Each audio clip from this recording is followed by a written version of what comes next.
Olá, em tudo um ensinamento. Falaremos hoje das duas palavras gregas, cronos e kairos. E o que tem essas palavras a ver com o contexto bíblico? Antes de tudo, eu gostaria de pedir a Deus pela sua vida, pela vida da sua família, da igreja e dos seus bens materiais. Que Deus possa, de uma forma muito especial, abençoá-lo, guardando, livrando e dando alegria de continuar, em nome de Jesus. Gostaria de pedir você também, se possível, para você se inscrever neste canal, tá? Isso nos ajuda, dê o seu like, esse joinha aí, e aperte o sininho, para que quando tiver uma nova mensagem, você possa ser avisado.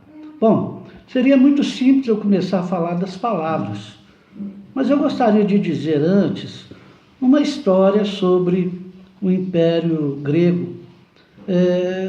Como que chegou a influência grega no contexto bíblico? E no final, vocês vão ver que sempre a mão de Deus, ela está envolvida em tudo, no mundo, nas coisas que o homem faz. Deus, a Bíblia fala que não dorme, não dormita o guarda de Israel. Então, Deus tem o controle completo.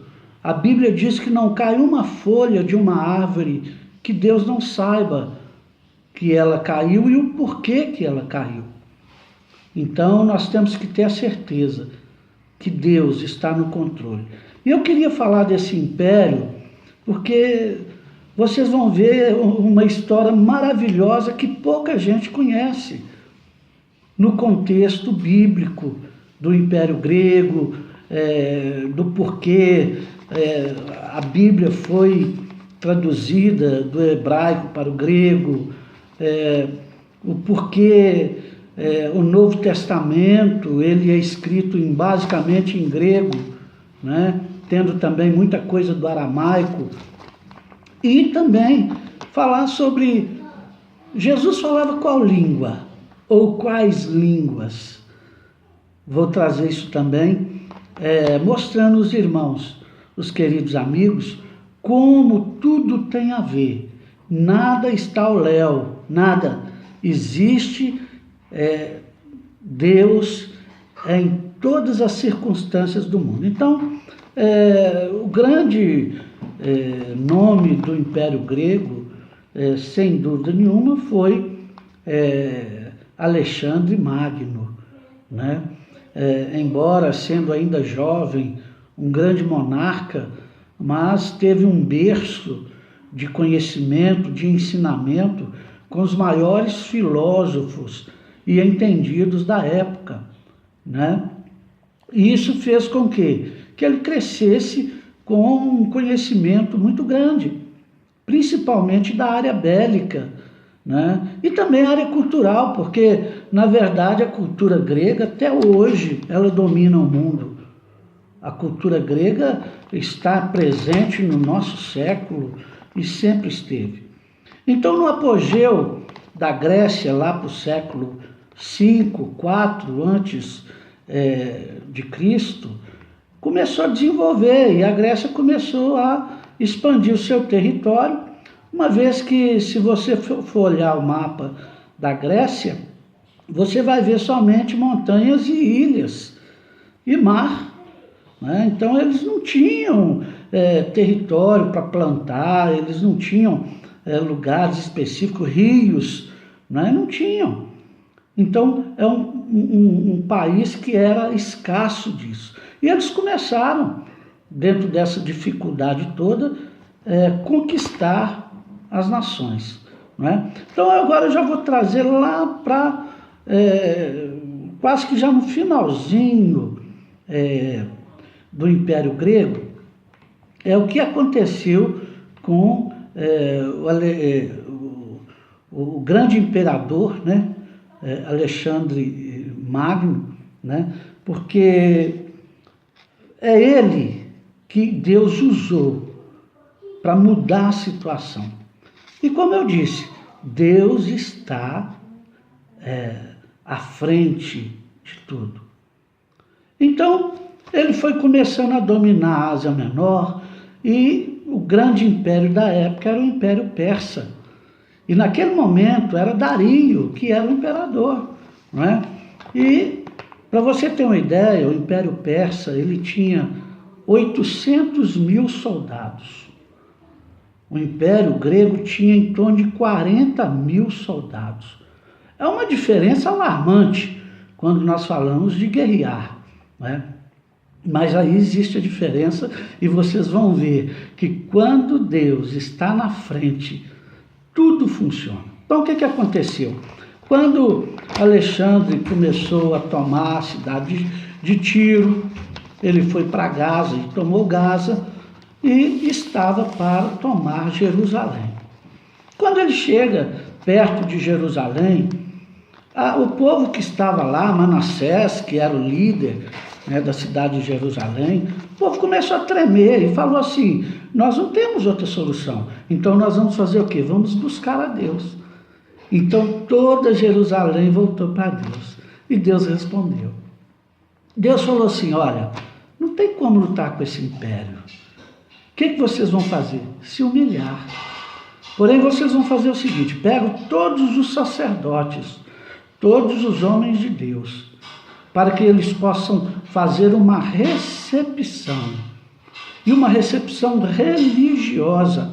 Coloque as vestes tradicionais dos sacerdotes, os adereços específicos que se coloca na cabeça, nos ombros, no peito, e nós vamos fazer uma recepção, exaltando ao grande imperador.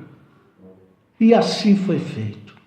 Quando veio o exército para destruir Jerusalém, eles se depararam com o povo de Deus, louvando o nome do Senhor em prol do grande imperador. E naquele momento, os generais que estavam preparados para destruir, falaram assim: é agora, vamos acabar com esse povo. E o grande imperador olhou aquilo e falou: não,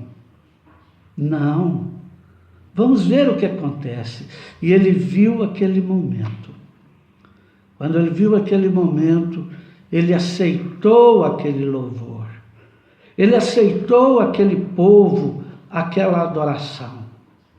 E aí fez-se a paz entre gregos e os israelitas.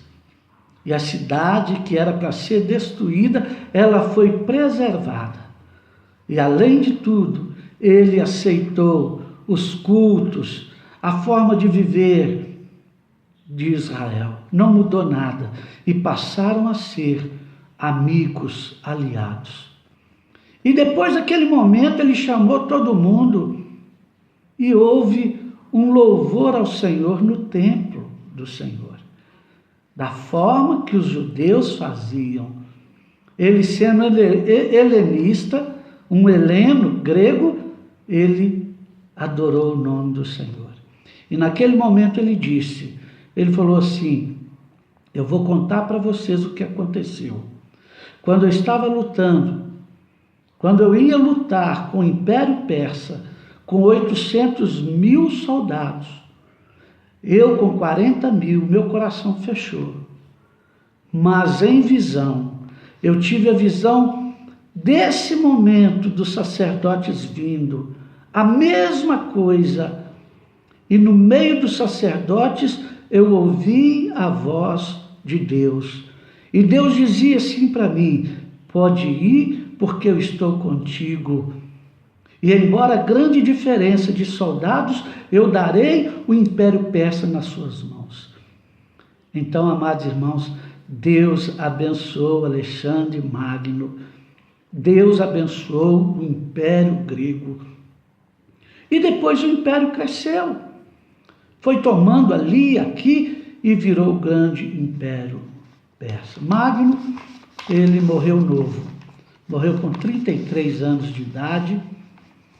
Pelos que os ensinamentos dizem, infelizmente, ele morreu viciado. E é muita tristeza para um grande imperador como foi ele.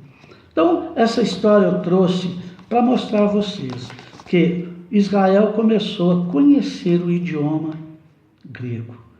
Dali foi levado a tradução do Antigo Testamento para o grego.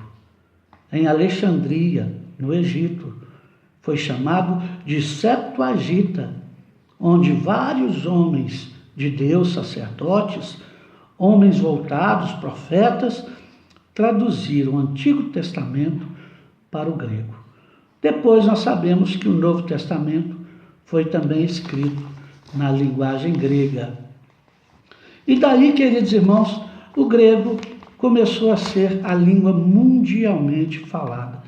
E interessante, principalmente na questão cultural, porque o forte dos gregos é justamente a questão cultural. Bom, como o vídeo começou a ficar um pouco extenso devido à história, eu vou deixar para falar na próxima vez de Cronos e de Kairos, para mostrar a vocês a diferença e como Deus age nessas duas palavras. Que Deus te abençoe, em tudo um ensinamento. Até lá, amém.